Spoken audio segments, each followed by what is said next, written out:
नमः शिवाय। हर हर महादेव। माता पार्वती की जय। प्यारे भक्तों, आज सोमवार के दिन आप सभी सुनिए सोमवार व्रत की पौराणिक कथा। हे भोलेनाथ, आपकी इस पावन कथा का जो भी भक्त श्रद्धापूर्वक श्रवण करे, उस भक्त की सभी मनोकामना को पूर्ण करे। कथा।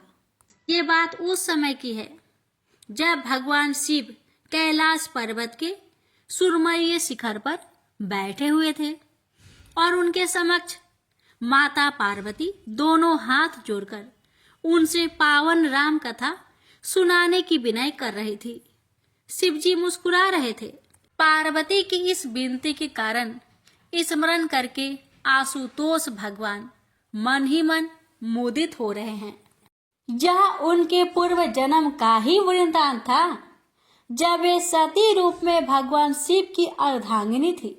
उस दिन शिव सती दंडकारण्य की तपोभूमि का भ्रमण कर रहे थे।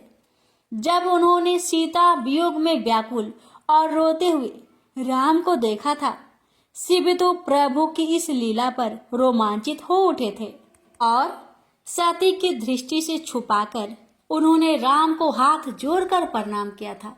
परंतु सती के तीक्ष्ण दृष्टि ने यह तार लिया।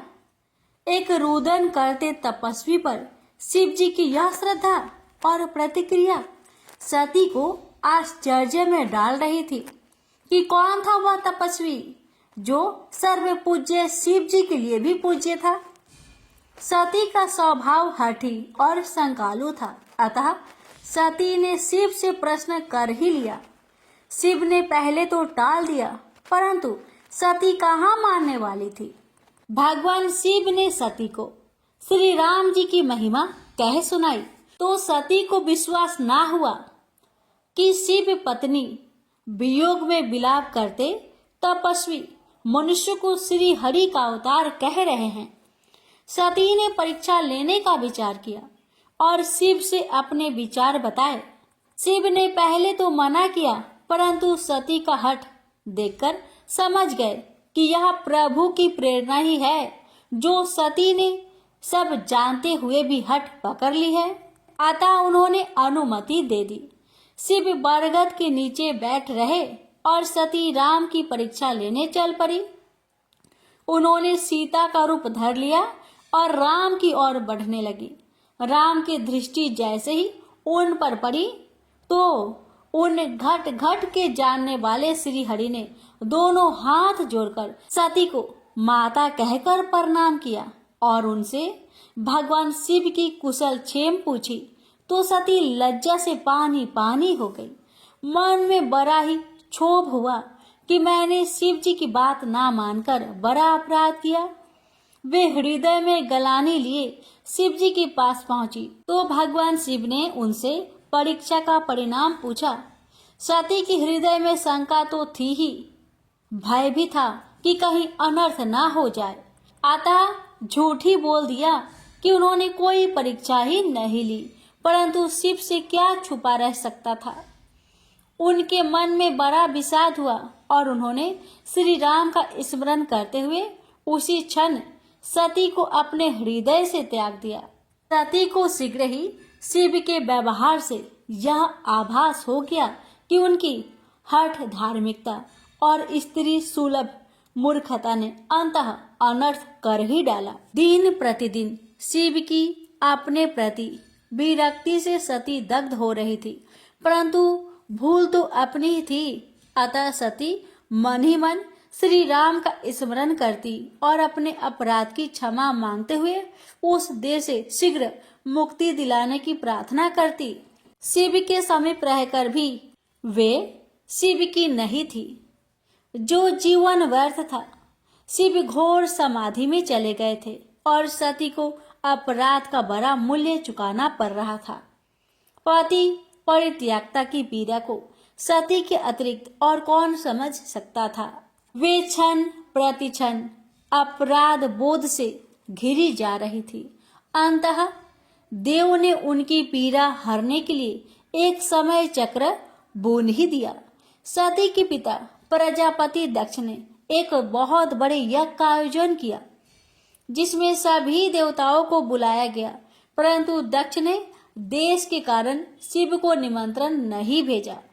सती को अपने पिता पर क्रोध आ गया, जो देवताओं के भी पूज्य है, जो देवाधिदेव है और जिनके बिना कोई यज्ञ पूर्ण नहीं हो सकता। उनका ऐसा तिरस्कार करके दक्ष ने अहंकार का परिचय दिया था। शिव ने भी समाधि संपन्न कर ली थी। अब वे शांति चित्त थे। उन्होंने प्रसन्नता पूर्वक सती को हरि कथा सुनाई। उन्हें दक्ष द्वारा किए अपमान का पता चला। उदार शिव तो मान अपमान से परे हैं, उन्हें इससे क्या, परंतु सती ने इसे प्रतिष्ठा का प्रश्न बना लिया। वे पुनः भूल कर रही थी और हठ कर रही थी कि वे अपने पिता की यज्ञ में अवश्य ही जाएगी। शिव जान गए कि देव ने सती को परित्यागता की पीड़ा से मुक्ति देने का अवसर दिया है। होनी में हस्तक्षेप करना वे उचित नहीं समझते थे। अतः सती को यज्ञ में जाने की अनुमति देकर अपने गणों को उनके साथ भेज दिया। दक्ष के राजमहल में यज्ञ अपनी भव्यता के साथ आरंभ हो गया था। अनेक वेदियों के बीच में महावेदी बनी थी, जिसके चारों ओर विख्यात विद्वान ब्राह्मणों द्वारा मंत्र उच्चारण और समिधा समर्पण हो रहा था। सभी देवता अपने स्थानों पर आ विराजे थे, जबकि भगवान शिव का तो वहां आसन न था। यह सब देखकर सती के नेत्र क्रोध से जल उठे। देवाधिदेव का ऐसा तिरस्कार! सती ने अपने पिता ही नहीं बल्कि देव समाज को भी धिक्कारा, जो ऐसे यज्ञ में सम्मिलित होकर दक्ष के अपराध में भागीदार हो रहे थे। ऐसा सुनकर अहंकारी दक्ष तिलमिला गया और उसने शिव के बारे में कितनी ही अपमानजनक बातें कही।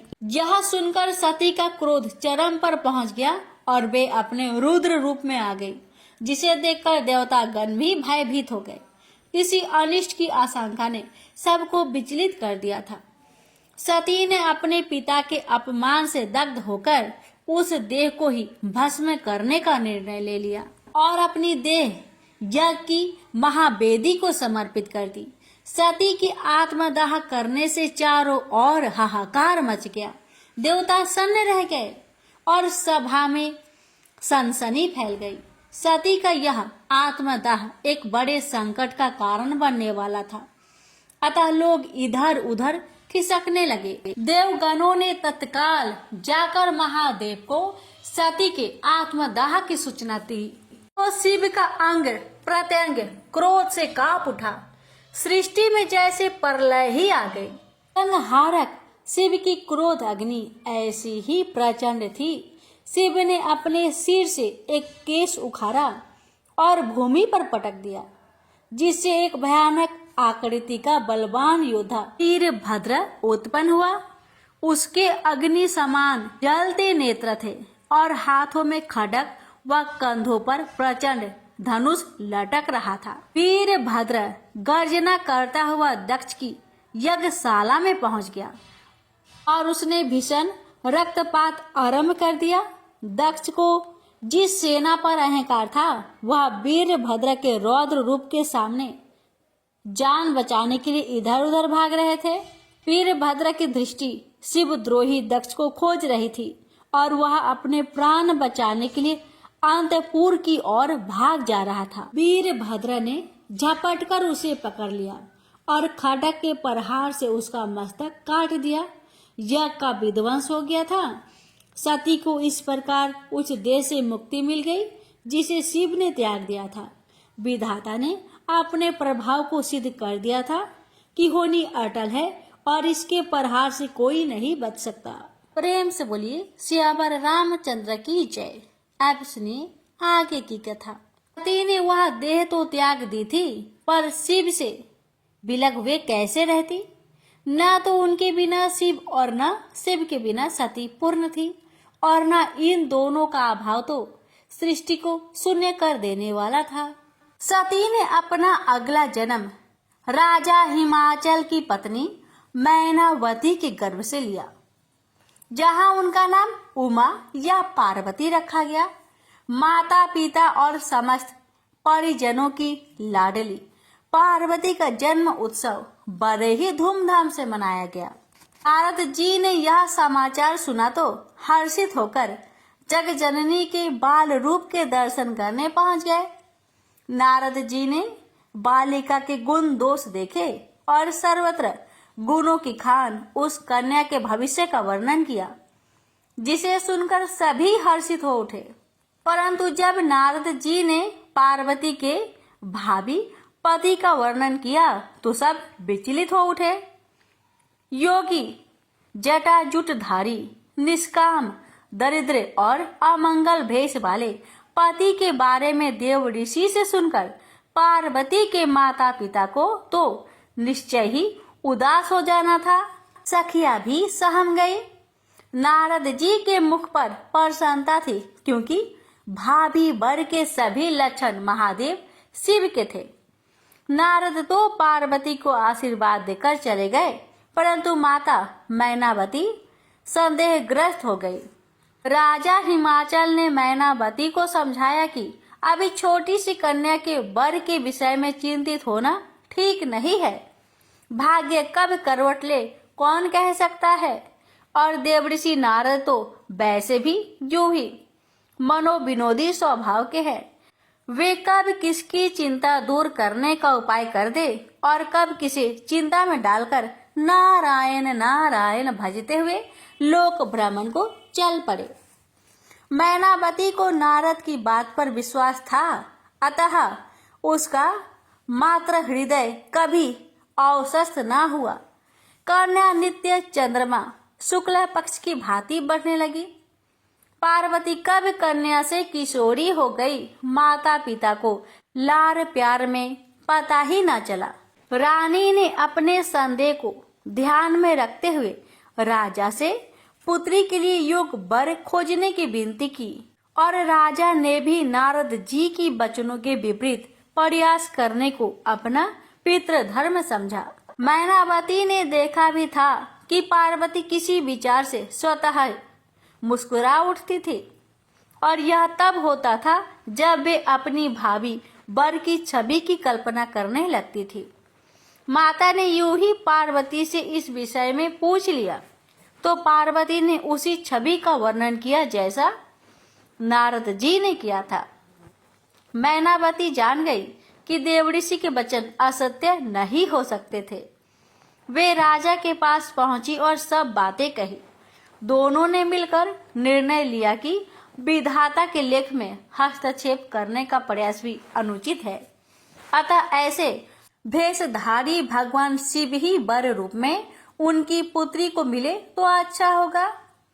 इसके लिए शिव को प्रसन्न करना आवश्यक था। मैनावती ने पुत्री पार्वती को शिव को प्रसन्न करने की सलाह दी। माता पिता की इच्छा और स्वीकृति को मानकर पार्वती तपस्या करने चल पड़ी। प्रजापति शिव को ध्यान में रखकर सुकोमल सुकुमारी पार्वती घोर तपस्या करने बैठ गई। बहुत समय तक कंद मूल खाकर फिर कठोर उपवास के द्वारा पार्वती ने शिव इच्छा में अपने शरीर को सुखा लिया। इतने कठोर तप से उस राजकन्या का शरीर सूखे पत्ते की तरह हो गया था, अतः पार्वती का एक नाम अर्पणा भी हुआ। उसके इस कठोर तप को देखकर देवताओं ने उसे शिव को पति रूप में पाने का आशीर्वाद दिया।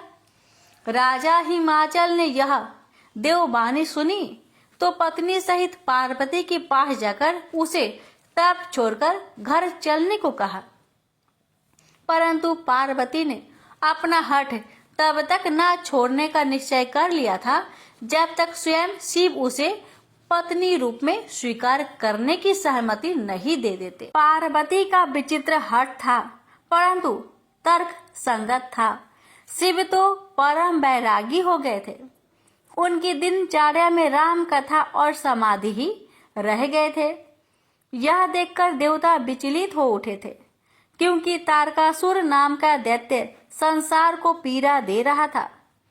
उसके मृत्यु केवल शिव पुत्र के द्वारा ही संभव थी, और शिव पुत्र का जन्म तभी हो सकता था जबकि उनका विवाह हो जाए। शिव को विवाह के लिए मनाना भी कोई सरल कार्य नहीं था। वे विरकित के चरम बिंदु पर पहुंच गए थे।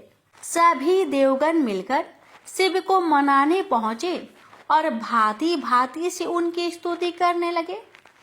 महादेव प्रसन्न हुए और उन्होंने देवगणों से वहां आने का कारण पूछा। देवगणों ने तारकासुर के अत्याचारों से पीड़ित संसार की व्यथा सुनाई और वह उपाय भी वर्णन किया जो हो सकता था। भक्तों के सदा सहायक भोलेनाथ शिव तो जगत कल्याण के लिए ही विख्यात है। देवताओं और संसार को निर्भय करने के लिए उन्होंने बिना विचार किए तुरंत ही सहमति तो दे ही दी, परंतु इस शर्त पर कि वे पहले पार्वती की प्रेम की परीक्षा लेंगे, तभी उन्हें अंगीकार करेंगे। भगवान शिव ने सप्त ऋषियों को पार्वती के अपने प्रति अनुराग की परीक्षा लेने के लिए भेजा। सब जानते थे कि यह मिलन निश्चित है, परंतु महादेव की लीला भी तो देखनी थी। सप्तऋषि पार्वती को भांति भांति से तप से डिगाने का प्रयास करने लगे। उन्हें शिव के दोषों के विषय में भांति भांति से भ्रमित किया और नारद जी के विषय में भी तरह तरह के बातें बनाकर उन्हें उनके पद से विचलित करने का प्रयास किया। नारद जी तो जिसे उपदेश देते हैं उसकी मति ही फेर देते हैं और उसे कहीं का नहीं छोड़ते। दक्ष पुत्रों को उपदेश देकर बैरागी बना दिया, बेचारे फिर कभी लौटकर घर न आए। चित्रकेतु को पहले पुत्र सुख दिया और फिर पुत्र शोक। हिरण्यकशिपु को भी उपदेश देकर मरवा डाला। हे पार्वती, नारद जी के उपदेश को सुनकर मानकर अच्छे अच्छे विद्वान भी घर बार से हाथ धो बैठते हैं। नारद तो चाहते हैं कि जैसे वे वैसे ही सब हो जाए, अतः उनकी सीख मानकर यह हठ ना करो। पार्वती टस से मस नहीं होती तो सप्त ऋषियों ने उन्हें प्रलोभन दिया कि वे शिव के प्रति हठ को छोड़कर श्री विष्णु का तप करे तो वे शीघ्र प्रसन्न हो जाने वाले हैं और शिव से ही कहीं अधिक गुणवान हैं। पार्वती अडिंग रही। शैलपुत्री है तो डिगती कैसे? पार्वती ने विनय करके सप्त ऋषियों को वहां से जाने को कहा। सभी ने उनके शिव प्रेम की प्रशंसा की और जाकर शिव को सारा वृत्तांत कहा। शिव ऐसे प्रेम पर पुलकित हो गए। उन्होंने पार्वती को स्वीकार करने को सहमति दे दी तो देवताओं की हर्ष का ठिकाना ना रहा। इस अवसर के लिए उन्होंने क्या क्या उपाय नहीं किए थे। बेचारे कामदेव को तो शिव की क्रोध अग्नि में अपना देह से हाथ धोना पड़ गया था। ब्रह्मा जी ने तत्काल सप्त ऋषियों को राजा हिमाचल के यहाँ भेज दिया। राजा सप्त ऋषियों का स्वागत सत्कार किया और यह समाचार पाकर कि शिव ने उनकी पुत्री की प्रतिज्ञा को सत्य करने का निर्णय लिया है, उनके आनंद की सीमा न रही। उसी क्षण विवाह का शुभ मुहूर्त सोचकर वेदान अनुसार लग्न निर्धारित किया गया। शिव पार्वती का विवाह निश्चित होने पर देवताओं और मुनियों में हर्ष की लहर दौड़ गई, क्योंकि ऐसा होने पर ही तारकासुर के अत्याचारों से मुक्ति मिलने के कारण निहित था। इस भव्य विवाह की दोनों तरफ से तैयारियां होने लगी। ब्रह्मा जी ने लगन पात्रिका बाजकर सुनाई तो शिवगणों में जैसे उन्माद छा गया। भूत प्रेत पिशाच योगिनी आदि तो बड़े ही मनमौजी है। सबका अपनी प्रसन्नता व्यक्त करने का ढंग अलग है। कोई सिर के बल नृत्य कर रहा है तो कोई एक पैर पर ही नाच रहा है। कोई एक मुखी है तो कोई बहुमुखी। कितनों को तो अभंग का रोग है। कोई एक नेत्री है तो कोई बहुनेत्री। सब भांतियां तो इन्हें स्पर्श तक नहीं करती। शिव जैसे मस्त मौला वैसे ही उनके गण भी होंगे, इसमें क्या संदेह है। प्रसन्नता का अवसर है तो व्यक्त करने में किसी प्रकार का संकोच और लज्जा क्यों? शिव पार्वती विवाह के प्रसंग का तुलसीदास जी ने रामचरित्र मानस में बड़ा ही रोचक व देशक वर्णन किया है। भारतीय संस्कृति में विवाह एक पर्व की भांति होता है। इसमें वर वधू दोनों पक्षों द्वारा प्रसन्नता, उत्साह व आनंद का प्रदर्शन होता है। संपूर्ण विवाह माने जाने वाले इस उत्सव में मनोविनोद और देशज लोकगीतों की छटा अनूठी होती है। तुलसीदास इसे बड़े भाव से व्यक्त करने में सफल हुए हैं। शिव बारात संसार की सबसे विचित्र और भय उत्पन्न करने वाली बारात है। एक और देवतागण सुंदर परिधानों आभूषणों से सजे धजे धीर गंभीर अपने अपने वाहनों पर सवार है। वहीं शिवगणों की नंग धरंग मस्त मलंग टोली एक दूसरे को ही वाहन बना रही है। बारात का मुख्य आकर्षण तो दूल्हा ही होता है। शिव ने अपने पारंपरिक भेष से इसे सिद्ध कर दिया। शुक्र और शनि इस बारात के दूसरे आकर्षण हैं, जो अपने कौतुकों से अनायास उन्मुक्त हंसी प्रदान करते हैं। बारात राजा हिमाचल के द्वार पर पहुंची तो रानी मैनावती अपने दामाद को देखकर मूर्छित हो गई। हाय मेरी पुत्री की भाग्य, हाय देवऋषि, जीवा ही तो हिलानी थी, कुछ और ही कह दिया होता, पर होनी को कौन टाल सकता है। मन को तो समझाना ही था। पार्वती की मुख की प्रसन्नता से अवश्य ही कुछ दुख कम हुआ है। हंसी ठिठोली जारी थी। शिवगणों के भेष और आकृतियां घरतियों को हंसने पर विवश कर रही थी। जौनार के समय तो यह हंसी और भी बढ़ गई।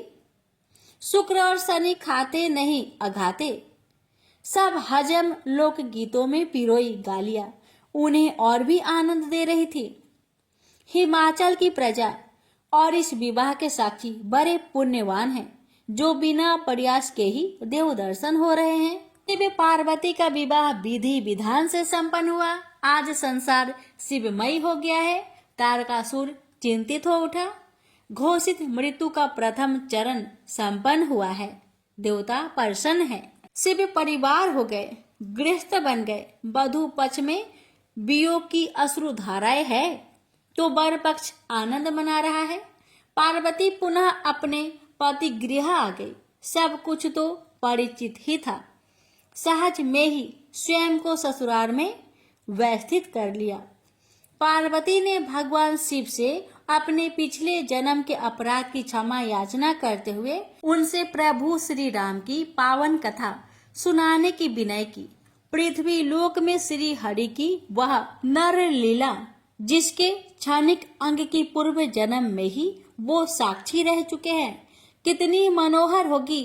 भोले भंडारी तो श्री राम में अनन्य प्रीति रखते हैं, अतः राम कथा के वर्णन का कोई अवसर भी नहीं छोड़ते। और उस कौवे का तो सौभाग्य ही क्या कहना, जो भगवान श्री शिव के श्री मुख से सिया राम की पावन कथा सुनने का अवसर अनायास ही प्राप्त कर चुका है। प्रेम से बोलिए हर हर महादेव, माता पार्वती की जय। किसी नगर में एक धनी व्यापारी रहता था। दूर दूर तक उसका व्यापार फैला हुआ था। नगर के सभी लोग उस व्यापारी का सम्मान करते थे। इतना सब कुछ संपन्न होने के बाद भी वह व्यापारी बहुत दुखी था, क्योंकि उसका कोई पुत्र नहीं था, जिस कारण अपने मृत्यु के पश्चात व्यापार के उत्तराधिकारी की चिंता उसे हमेशा सताती रहती थी।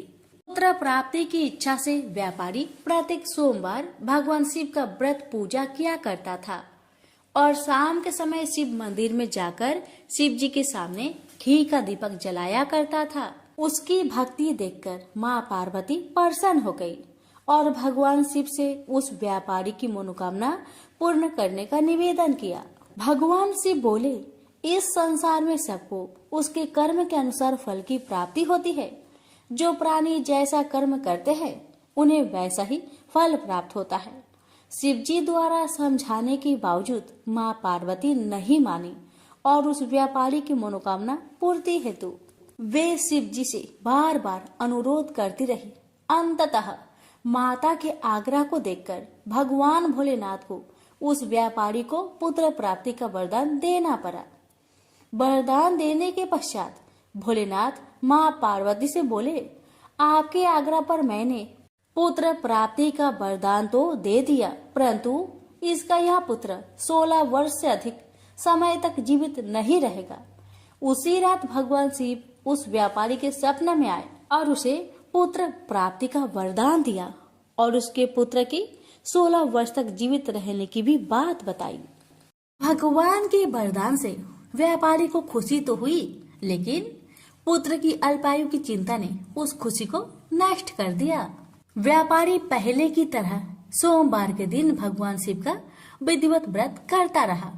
कुछ महीनों के बाद उसके घर एक अति सुंदर बालक ने जन्म लिया और घर में खुशियां ही खुशियां भर गई। बहुत धूमधाम से पुत्र जन्म का समारोह मनाया गया, परंतु व्यापारी को पुत्र जन्म की अधिक खुशी नहीं हुई, क्योंकि उसे पुत्र की अल्प आयु के रहस्य का पता था। जब पुत्र 12 वर्ष का हुआ तो व्यापारी ने उसे उसके मामा के साथ पढ़ने के लिए बनारसी भेज दिया। लड़का अपने मामा के साथ शिक्षा प्राप्त हेतु चल दिया। रास्ते में जहाँ भी मामा भांजे विश्राम हेतु रुकते, वहीं यज्ञ करते और ब्राह्मणों को भोजन कराते। लंबी यात्रा के बाद मामा भांजे एक नगर में पहुँचे। उस दिन नगर के राजा की कन्या का विवाह था, जिस कारण पूरे नगर को सजाया गया था। निश्चित समय पर बारात आ गई, लेकिन वर का पिता अपने बेटे के एक आंख से काने होने के कारण बहुत चिंतित था। उसे भय था कि इस बात का पता चलने पर कहीं राजा विवाह से इनकार न कर दे, इससे उसकी बदनामी भी होगी। जब वर के पिता ने व्यापारी के पुत्र को देखा तो उसके मस्तिष्क में एक विचार आया। उसने सोचा, क्यों ना इस लड़के को दुल्हा बनाकर राजकुमारी से विवाह करा दूं। विवाह के बाद इसको धन देकर विदा कर दूंगा और राजकुमारी को अपने नगर ले जाऊंगा। वर के पिता ने लड़के के मामा से इस संबंध में बात की। मामा ने धन मिलने की लालच में वर के पिता की बात को स्वीकार कर ली। लड़के को दूल्हे का वस्त्र पहनाकर राजकुमारी से विवाह कर दिया गया। राजा ने बहुत सारा धन देकर राजकुमारी को विदा किया। शादी के बाद लड़का जब राजकुमारी के साथ लौट रहा था तो वह सच नहीं छिपा सका और उसने राजकुमारी के ओढ़ने पर लिख दिया, राजकुमारी, तुम्हारा विवाह मेरे साथ हुआ था। मैं तो बनारसी पढ़ने के लिए जा रहा हूँ और अब तुम्हें जिस नवयुवक की पत्नी बनना पड़ेगा वह कान्हा है। जब राजकुमारी ने अपनी ओढ़नी पर लिखा हुआ पढ़ा तो उसने कान्हे लड़के के साथ जाने से इनकार कर दिया। राजा को जब ये सब बातें पता लगी तो उसने राजकुमारी को महल में ही रख लिया। उधर लड़का अपने मामा के साथ बनारसी पहुंच गया और गुरुकुल में पढ़ना शुरू कर दिया। जब उसकी आयु 16 वर्ष की हुई तो उसने यज्ञ किया। यज्ञ की समाप्ति पर ब्राह्मणों को भोजन करवाया और खूब अन्य वस्त्र दान किए। रात को वह अपने शयन कक्ष में सो गया। शिव के वरदान के अनुसार शयन अवस्था में ही उसके प्राण पेखरू उड़ गए। सूर्योदय पर मामा मृत भांजे को देखकर रोने पिटने लगा। आसपास के लोग भी एकत्र होकर दुख प्रकट करने लगे। लड़के के मामा के रोने विलाप करने के स्वर समीप से गुजरते हुए भगवान शिव और माता पार्वती ने भी सुने। माता पार्वती ने भगवान से कहा, प्राणनाथ, मुझे इसके रोने का स्वर सहन नहीं हो रहे, आप इस व्यक्ति के कष्ट को अवश्य दूर करें। भगवान शिव ने माता पार्वती के साथ अदृश्य रूप में समीप जाकर देखा तो भोलेनाथ माता पार्वती से बोले, यह तो उसी व्यापारी का पुत्र है जिसे मैंने 16 वर्ष की आयु का वरदान दिया था। इसकी आयु पूरी हो गई है। माँ पार्वती ने फिर भगवान शिव से निवेदन कर उस बालक को जीवन देने का आग्रह किया। माता पार्वती के आग्रह पर भगवान शिव ने उस लड़के को जीवित होने का वरदान दिया और कुछ ही पल में वह जीवित होकर उठ बैठा। शिक्षा समाप्त करके लड़का मामा के साथ अपने नगर की ओर चल दिया। दोनों चलते हुए उसी नगर में पहुंचे जहां उसका विवाह हुआ था। उस नगर में भी यज्ञ का आयोजन किया। समीप से गुजरते हुए नगर के राजा ने यज्ञ का आयोजन देखा और उसने तुरंत ही लड़के और उसके मामा को पहचान लिया। यज्ञ के समाप्त होने पर राजा मामा और लड़के को महल में ले गया और कुछ दिन उन्हें महल में रखकर बहुत सा धन वस्त्र आदि देकर राजकुमारी के साथ विदा कर दिया।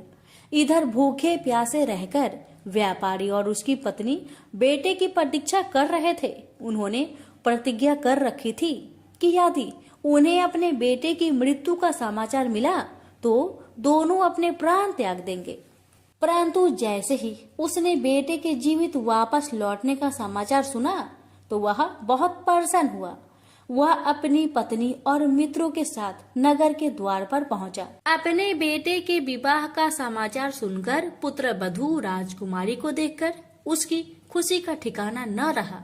उसी रात भगवान शिव ने व्यापारी को सपने में आकर कहा, हे श्रेष्ठी, मैंने तेरे सोमवार व्रत करने और व्रत कथा सुनने से प्रसन्न होकर तेरे पुत्र को लंबी आयु प्रदान की है। पुत्र की लंबी आयु जानकर व्यापारी बहुत प्रसन्न हुआ।